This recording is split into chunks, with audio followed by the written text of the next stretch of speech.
East of Los Angeles, a calm holiday weekend is shattered by a devastating explosion. A neighborhood is destroyed.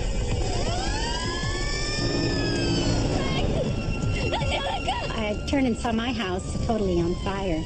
All the houses behind me were all on fire. Fiery wreckage is strewn for blocks. Investigators must discover why this airliner crashed and find a way to stop it from ever happening again.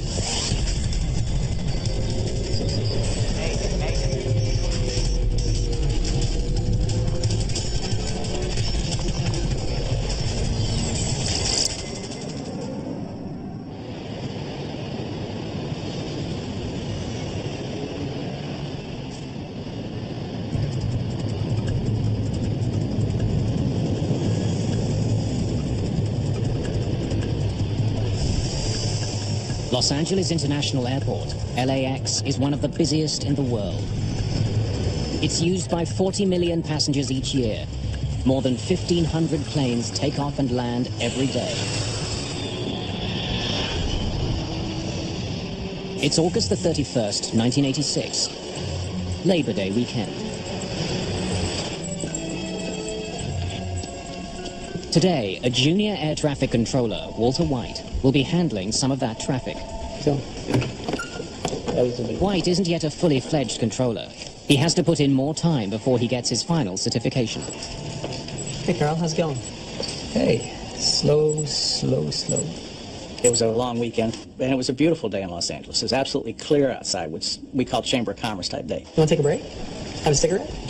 I can sit in for you. That was my normal assigned shift, and Walter came in and asked me if I wanted a break, wanted to go smoke a cigarette, and I said, sure. All right. The traffic was light. It wasn't very busy. It was Sunday morning.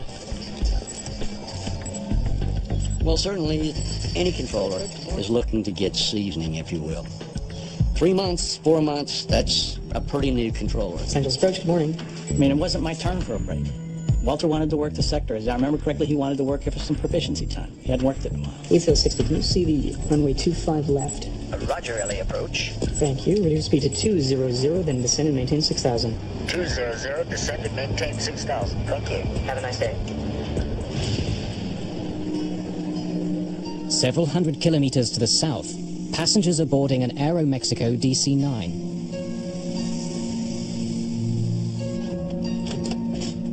Dr. Donald Wong and his sons are returning from a highly successful fishing trip. Jason, I think we should put it up in the kitchen. They caught an enormous sailfish, Your mom would love it. which they plan to display at home. Labor Day weekend was the last weekend before school was to start.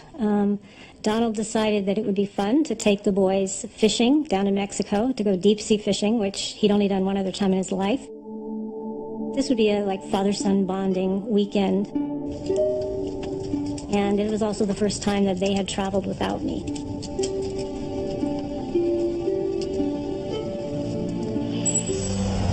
Just east of LA, the suburban city of Cerritos wakes up slowly. In the 1970s, this bustling community had been one of the fastest growing in Los Angeles County. My husband had been working out of town all week, and he was coming home for the weekend, and that Sunday morning I decided, let's just stay home, not go to church. I'm gonna go out and get your favorite things for a good breakfast. Javier, go and take a shower. And I left to go to the grocery store. In the home was Alex. He was 14. His twin sister, Angelica. She was asleep. He was asleep still. And Javier, that was my 16-year-old. And my husband. As Estrada leaves on her errand, Aeroméxico Flight 498 is just 20 minutes from LA. Captain Antonio Valdez-Prom is acting as co-pilot as they approach the city. First Officer Jose Valencia is piloting this leg of their journey. Ready when you are, Captain.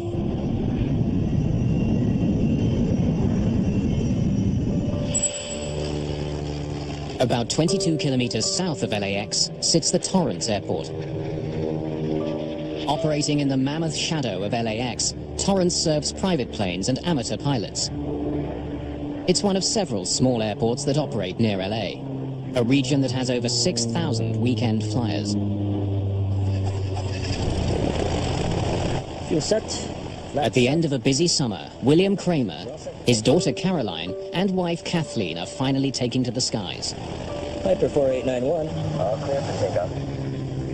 Good morning, Piper 4891. This is Torrance Tower. You're clear for takeoff from runway 5. They're heading to Big Bear Lake, Rolling tower. about 200 kilometers northeast. A meticulous man, William Kramer is an executive for an engineering company. 6 years ago, at the age of 47, Kramer bought his first airplane, a stylish and swift Piper Cherokee.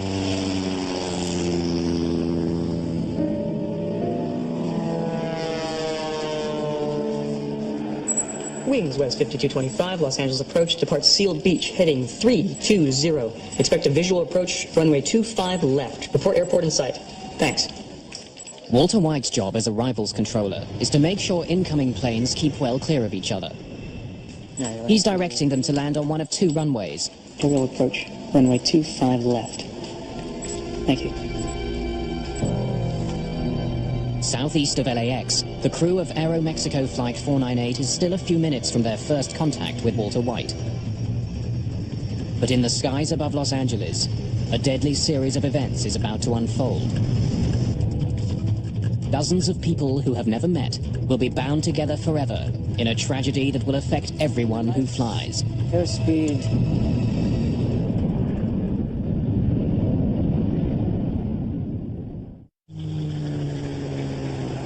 August the 31st, 1986, Labor Day weekend. All clear for takeoff, Torrance. Just south of Los Angeles, William Kramer and his family are finally on their way for a long-awaited holiday. Okay. Just an hour to go, we're in Big Bear Lake. They're reporting visibility of 14 miles today. Pretty good. As the Torrance airport recedes behind him, Kramer begins climbing to 3,000 meters on his way northeast to Big Bear Lake. Several kilometers away, a half-full DC-9 from Mexico is approaching Los Angeles International Airport.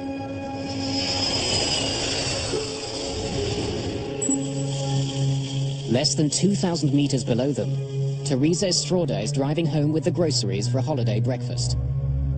Her husband and 3 children are waiting just a few blocks away.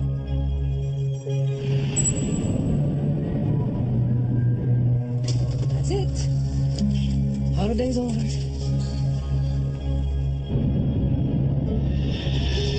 PSA 1765, 12 plus, 1 mile southbound. It's not a busy morning, and one by one, arrivals controller Walter White guides his planes in safely. Report airport in sight.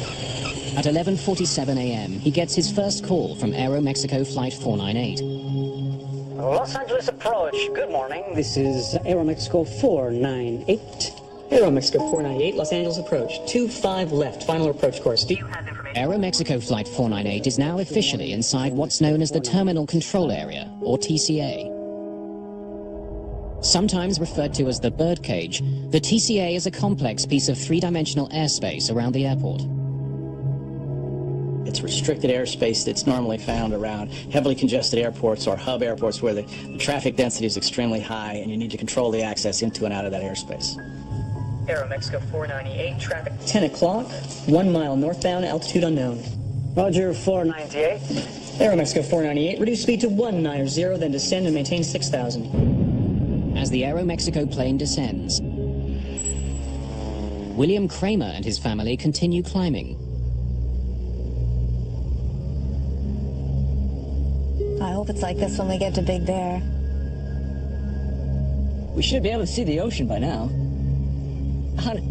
Take a look at the map and look around the 4-5 and see if you can see any kind of landmarks that we can use. What am I looking for? This is Aeroméxico. Walter White is keeping his eye on the Aeroméxico jet when his attention is abruptly drawn to another plane that's just appeared on his radar. It's not one he's expecting. One approach, 66 Romeo is on a flight from Fullerton. Cruising altitude is 4,500. We'd like following. The pilot of a small Grumman Tiger asked White to help guide him through the crowded terminal control area. Pilots are supposed to contact LAX approach before they enter the controlled airspace. This pilot could be in the path of incoming traffic. But before White can deal with the private plane, he gets a call from the Aeroméxico DC-9. What speed do you want? We're reducing to 290. No. To 190. Okay, you can hold what you have, sir. White decides to give the Aeroméxico jet the runway closest to their gate. Changing plans, sir. Stand by. Roger, 498. With the DC-9 on hold, White turns to the intruder. Grumman 66 Romeo, squawk 4524. Remain clear of the TCA. White tells the pilot of the Grumman to use a unique radio channel. But he seems confused. 4, 5. What were the other two numbers? 4, 5. 24. Grumman 66 Romeo, are you at 4,500 now? Negative. We're at 3,400. Climbing. Okay, you are right in the middle of the TCA, sir. Grumman 66 Romeo, I suggest in future you look at your TCA chart. You just had an aircraft pass right off your left above you. It's 5,000. And we run a lot of jets right through there at 3,500. Well, what do you suggest I do now? As the crew of Aeroméxico Flight 498 continue to close in on the airport, Landing lights. their DC-9 is rocked by a violent shudder. Bugs, altimeter bugs. What was that? Aeroméxico 498, Los Angeles approach. First Officer Valencia tries desperately to control their dive. Aeroméxico 498. Los Angeles approach.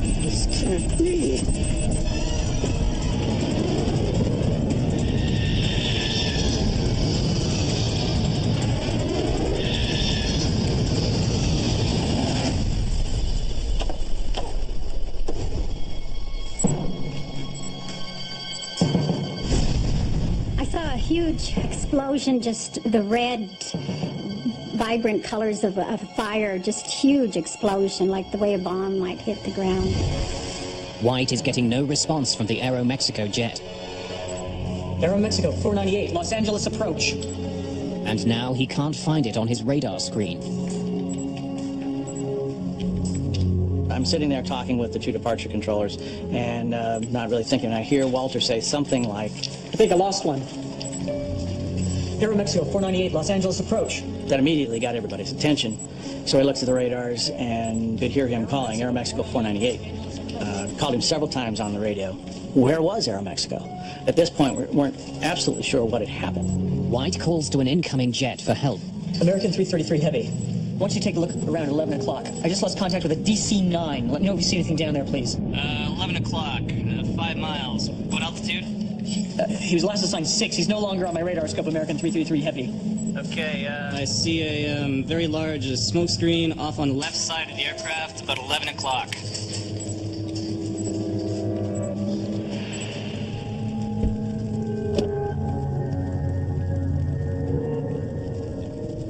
I went down the street to go to my house, and I saw a woman's head, that her body had been cut in a diagonal, and she was just laying there. There was nothing but debris and fires sporadically all over the place, and I could see the fire in the whole neighborhood.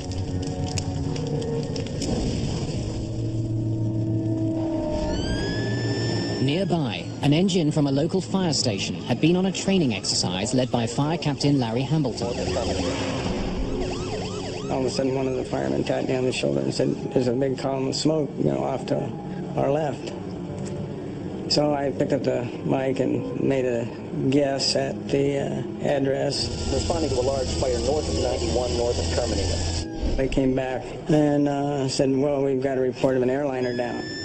So I upgraded the response to basically triple what I initially asked for. I'm calling for a third alarm and 2 air squads east of 183 in Terminator.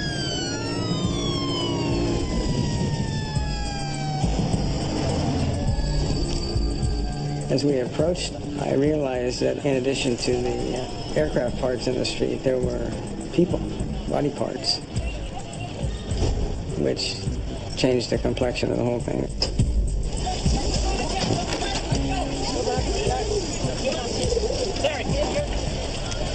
Set up a perimeter.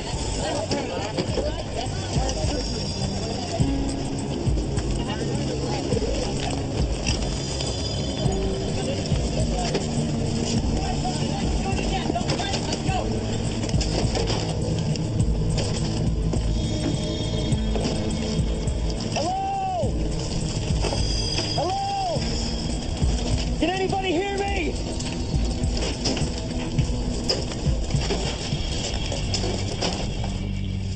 At Los Angeles approach, Walter White, deeply shaken by the crash, is relieved of duty.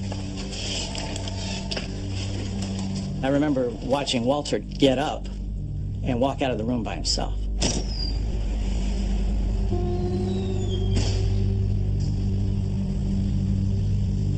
And, you know, something inside of me was just, you know, saying, this is not right, this is not right. Somebody's got to go with him. Tony, you can't go out alone. I could have been sitting there just as easy as him.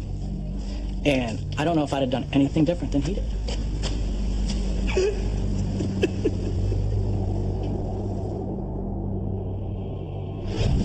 you're out in this area, you'll see a large plume of white and black smoke, and that's the air crash site about 3 miles west of Fullerton Airport, not far. Helicopter news crews are quickly on the scene. Using for medevacing.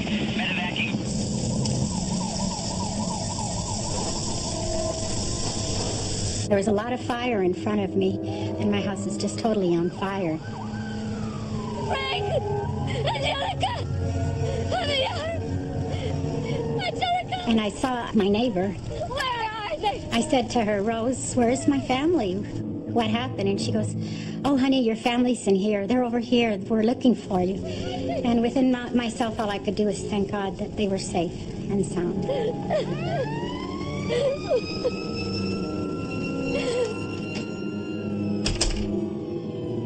She took me into her home, and I saw Alex. Alex! What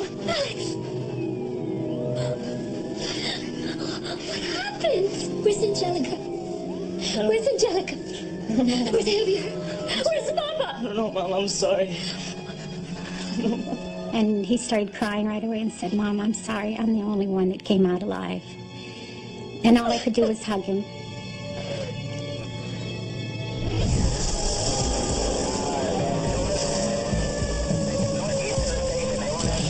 Pieces of fuselage have torn through nearby homes, setting them on fire. The tail section of the jet has been catapulted more than a block from the crash site.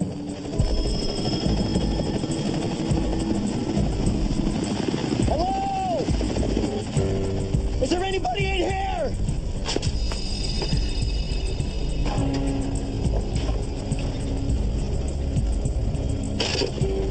As I surveyed the houses and the crash site around me, it was a very surreal experience to stand right there for probably 4 or 5 minutes before anybody else showed up and not see another living soul. I have got wreckage all over the place. There are no survivors, just fatalities. I dealt with death on 1 or 2 or 3 people in a residential fire, but never a whole airliner full of people.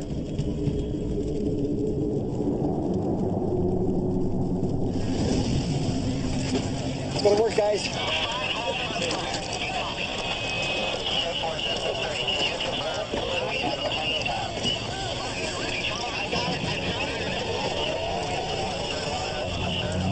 I don't think I ever saw a whole human being.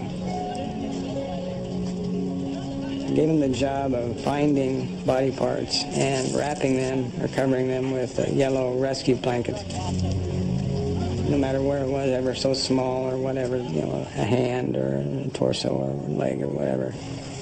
That became life to us. It was treated with respect. My memory of the incident is in a muted shade of brown. It's not black and white, it's not vivid color. You know, the grass isn't green, you know, the houses don't have paint. It's all some muted brown shade. And I'm told that that's my brain's way of taking something violent and horrible and softening it a little bit so I can live with it and deal with it. The whole corner of this neighborhood has just been torn apart. Yellow sheets mark the bodies. I count 1, 2, 3, 4, 5, 6, 7, 8, 9, 10, 11 bodies right now. Oh, gosh. This neighborhood has just been devastated. 16 houses have been damaged, many of them completely destroyed.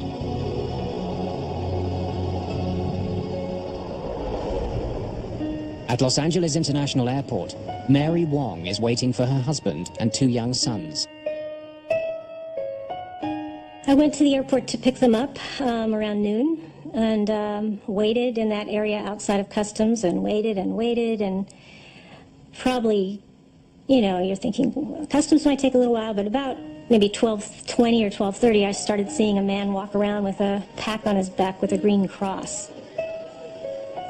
We were taken up to a lounge upstairs, and on the elevator up, I looked at the man and I said, they're dead. I said, I just know they're gone. In Cerritos, emergency workers are shocked by another grisly discovery. In the playground of a local school, they find the wreckage of a Piper Cherokee Archer. Remarkably intact, the plane's canopy is sliced off. Its 3 occupants are found still belted into their seats. William Kramer and his family are dead.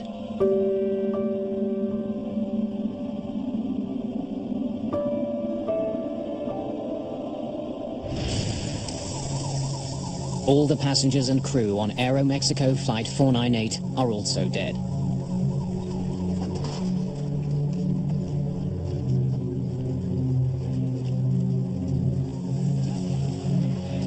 In addition, 15 people on the ground have been killed. It's a horrifying situation. 2 planes have crashed into a California neighborhood. Something's gone terribly wrong in the skies above one of the busiest airports in the world. Now investigators have to find out exactly what happened. On the last day of August in 1986, a lazy Labor Day weekend is shattered by an enormous explosion.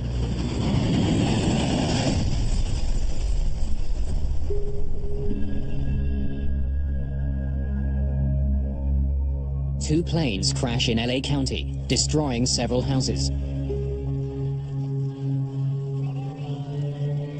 It's a grisly scene. Bodies are scattered throughout a devastated neighborhood. 82 people are dead. 15 people on the ground have been killed. Another 67 have died in the tangled wreckage of the 2 planes involved.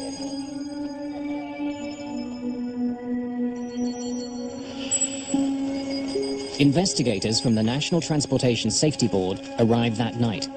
They include experts in human performance, flight systems, and air traffic control.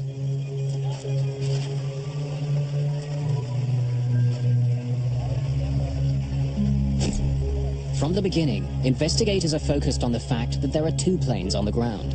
It suggests a disturbing conclusion, that this was a mid-air collision.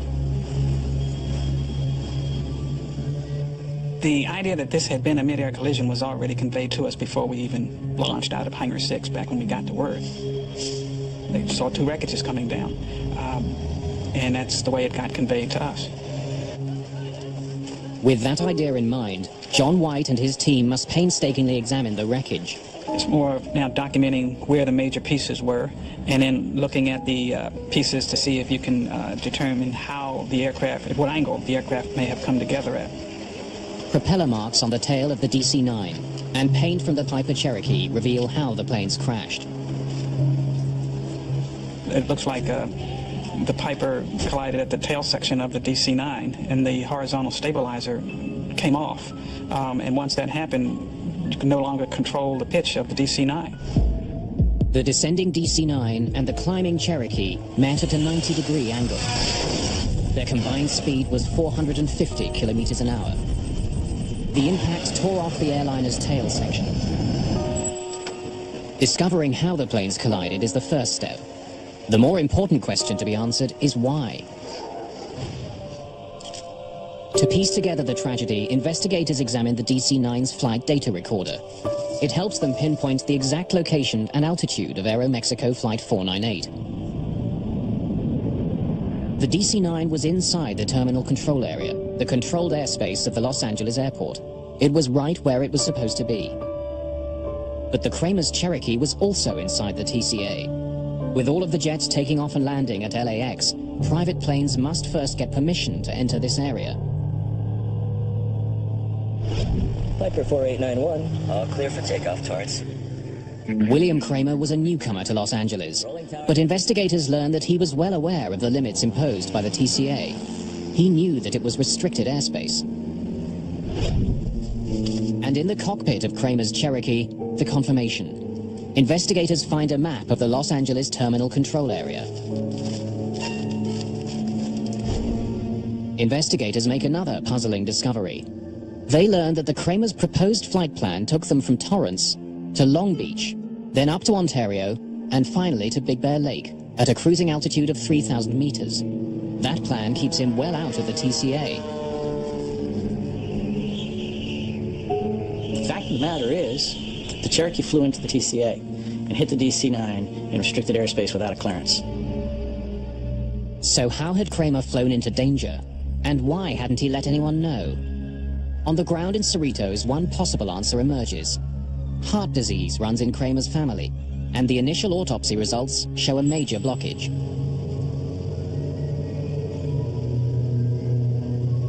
Are you all right, Bill? Yeah, I'm fine.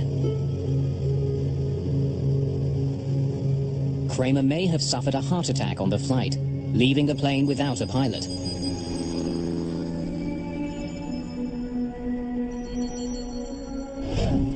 Samples of William Kramer's heart tissue are sent to the Armed Forces Institute of Pathology for testing. If he suffered a heart attack, it might explain why he didn't call in to LA approach. It's totally possible that he could have had the heart attack, fell back, pulled the airplane up, and that's why he didn't try and avoid the DC-9.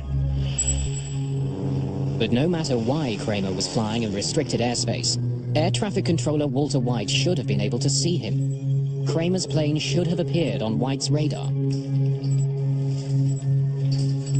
Before being questioned by investigators, White reviews the radio calls from that morning. He needs to be sure of what he said and what he saw. Richard Wentworth was one of the investigators who talked to White.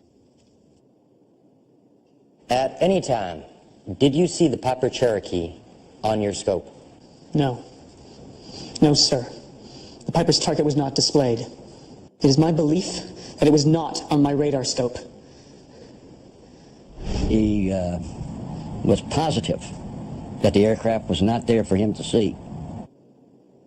NTSB investigators aren't satisfied with White's memory. While the radar data is being analyzed, news arrives from the Armed Forces Institute of Pathology about William Kramer's heart. Are you all right, Bill? Results from a detailed study of his body show that while he had advanced heart disease, William Kramer was not fighting a heart attack before the collision. Investigators must find another explanation for why the Kramer's flight went into the Los Angeles terminal control area. While he had submitted a flight plan, small planes like Kramer's Cherokee don't have sophisticated instruments. Like most private pilots, Kramer was navigating by landmarks like freeways. That meant keeping an eye both on the landscape below and the airspace around him. That's definitely the 405. Where is it again? John Andrews is an aviation expert who testified about the circumstances of the Cerritos disaster. The pilot of the Piper was navigating by visual landmarks, possibly attempting to follow parallel to a freeway, and that he had become confused about which freeway he should have been following. New to California, perhaps bewildered by the tangle of freeways below him, Kramer may have flown into the terminal control area without knowing it. There are no lines on the ground that says the TCA starts here and at this altitude. You have to look at a chart, you have to interpret that.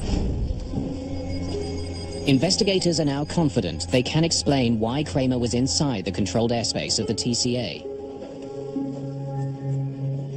But when he finally gets a look at the air traffic control radar record, Richard Wentworth is convinced that Walter White should have been able to see the Piper. We were able to determine that the aircraft that collided with Aeroméxico was there to be seen. So why hadn't White reacted to the Kramer's plane if it was on his radar? When Walter White came to work that day, the arrival station was being controlled by Carl Grundman. Hey, Carl, how's it going? Hey, slow. Grundman believes that long-standing radar problems were the reason White didn't see the Kramer's plane. I can sit in for you. Controllers have been complaining about the radars for a long time. Here's, buddy. All right, thanks a lot. We had reported problems with the radar not picking up targets several times. When radar signals strike a target, they bounce back to the receiver. But if buildings or mountains interrupt the radar, the return signal can disappear. You may lose one target. You may lose two targets. It may not be presented for one sweep. Did you see the Piper Cherokee on your scope? No, sir. But that doesn't mean that the target isn't there. A blind spot is only an instantaneous thing. It's not a continuous thing. I think I lost one. There were also holes that were just because the radar was old. It was just not as accurate as it might have been. It was not state-of-the-art equipment, that's for darn sure. There's an effect called flicker. When a computer becomes overloaded, the scope will flicker. Every now and then, targets will drop out or can drop out. We reviewed that data. We had no evidence that there were any malfunctions of any systems in Los Angeles.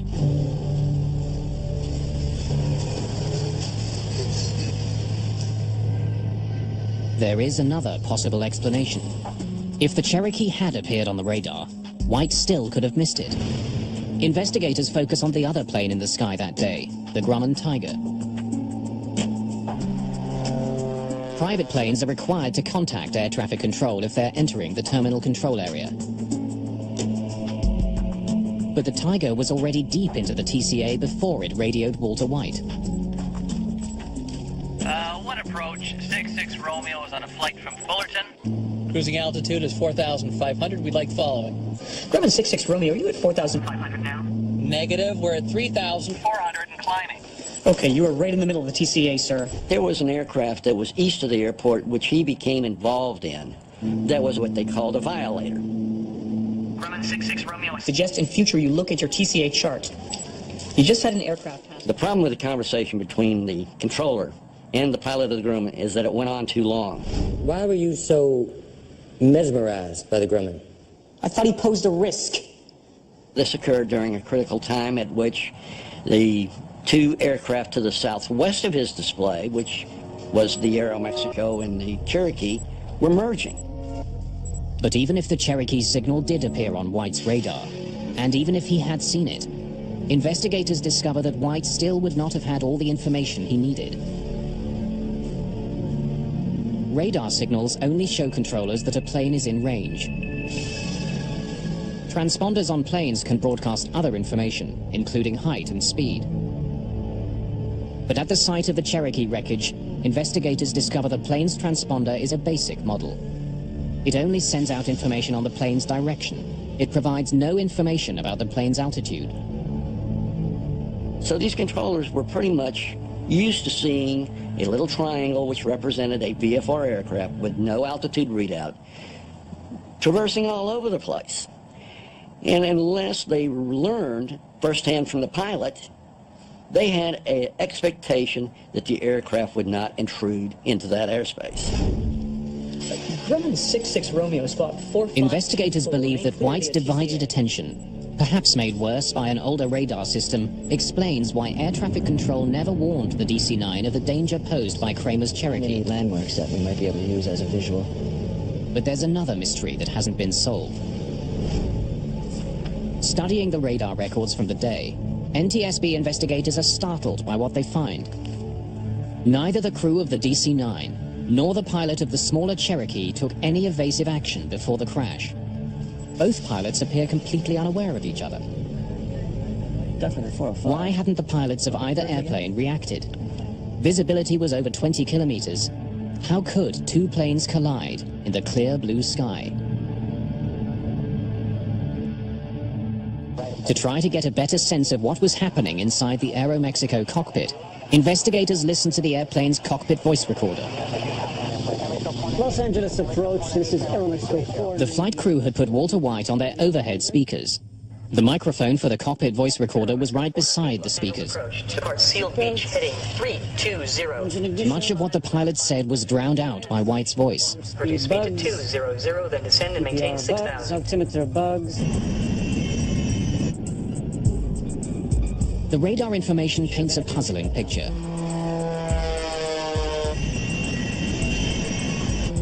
It indicates that for more than a minute, the Kramer's Cherokee was there to be seen by the Aeroméxico crew.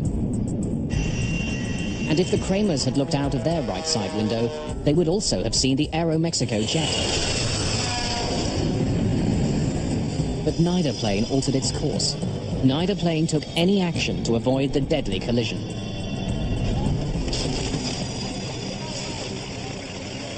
Investigators believe that if William Kramer was indeed lost and using the freeways as a guide, he might never have seen the approaching DC-9. The window he would have been looking out of was the pilot's window, but the DC-9 was coming from the other direction. A visual landmark. This would have been a very unfortunate situation because the DC-9 was approaching from the far right side and in fact could only be seen out the passenger's window, which was on the right side of the aircraft.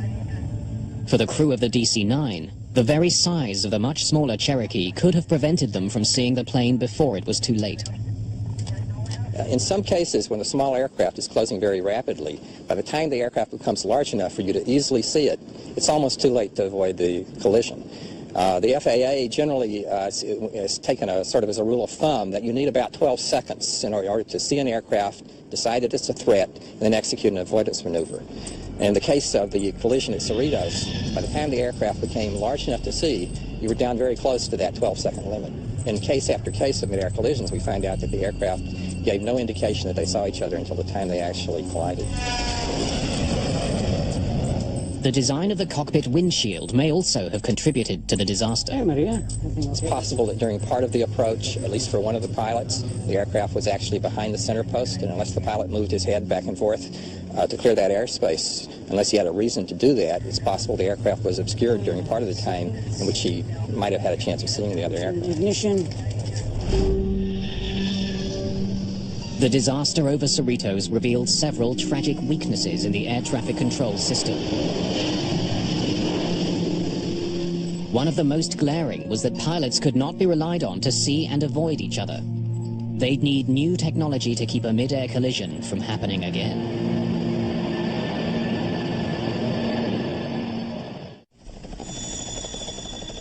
A small California neighborhood is rocked by a terrifying plane crash.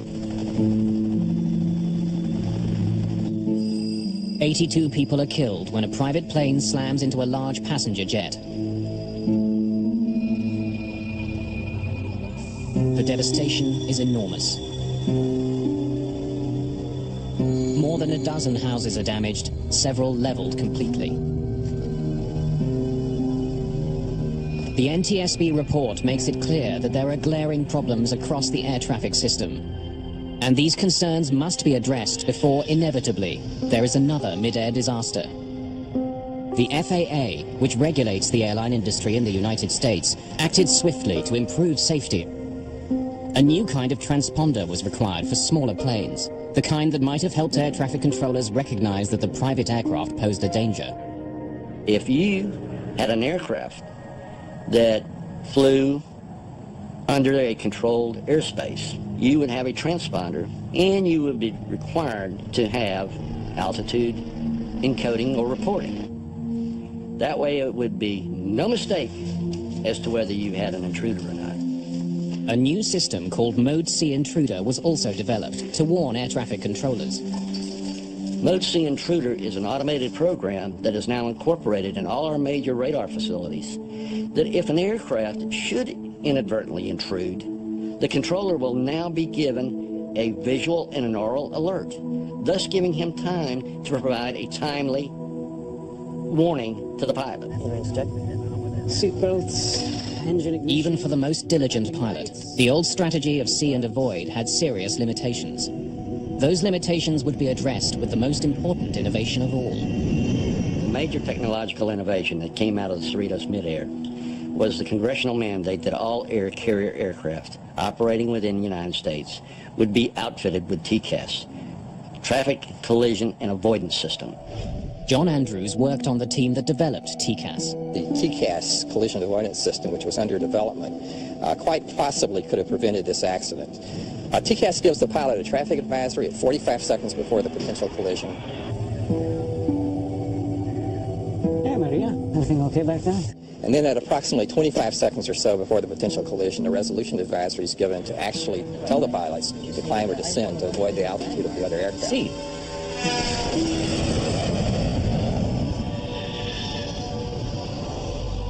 Today, commercial airlines around the world use TCAS.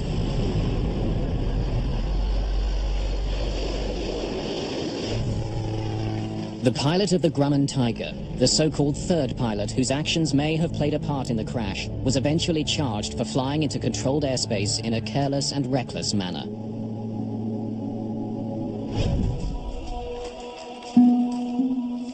For Walter White, the effect of the disaster over Cerritos could not be overcome.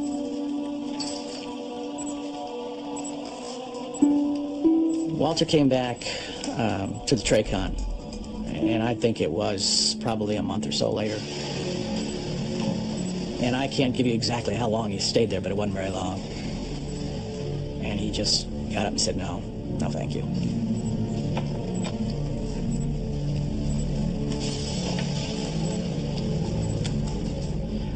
And as far as I know, he didn't talk to airplanes again.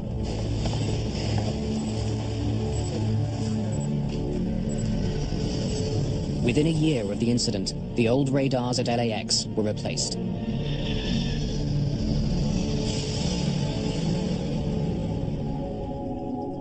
In Cerritos, a memorial garden now marks the day of the disaster. Mary Wong has since remarried, but the pain of returning home that day will never go away. There's nobody here. The house is empty. Derek was already living in an apartment in San Diego, and here I was no longer a mother, except to Derek, and I was no longer a wife. And so it shattered my whole world. Days after the disaster, Mary Wong met one of the few people who could fully understand her loss. I went to the memorial service, and it was very important to me to try to meet somebody else who had gone through this. And I knew from reading stories that Teresa had lost her husband and 2 children. And so I saw someone there who I thought was Teresa. She says, "Are you Teresa Estrada?" And I said, "Yes, I am." She says, "Well, my name is Mary Wong." And she says, I said, "I lost my husband and children also." I just wanted to grab her and hug her, because she was feeling what I was feeling. So we had an immediate connection, and we've maintained our friendship over these 20 years. Everyone who flies today has been affected by the mid-air collision over Cerritos. The disaster led to historic improvements in aviation safety. Since the full adoption of the TCAS system, there has not been another mid-air collision in the United States.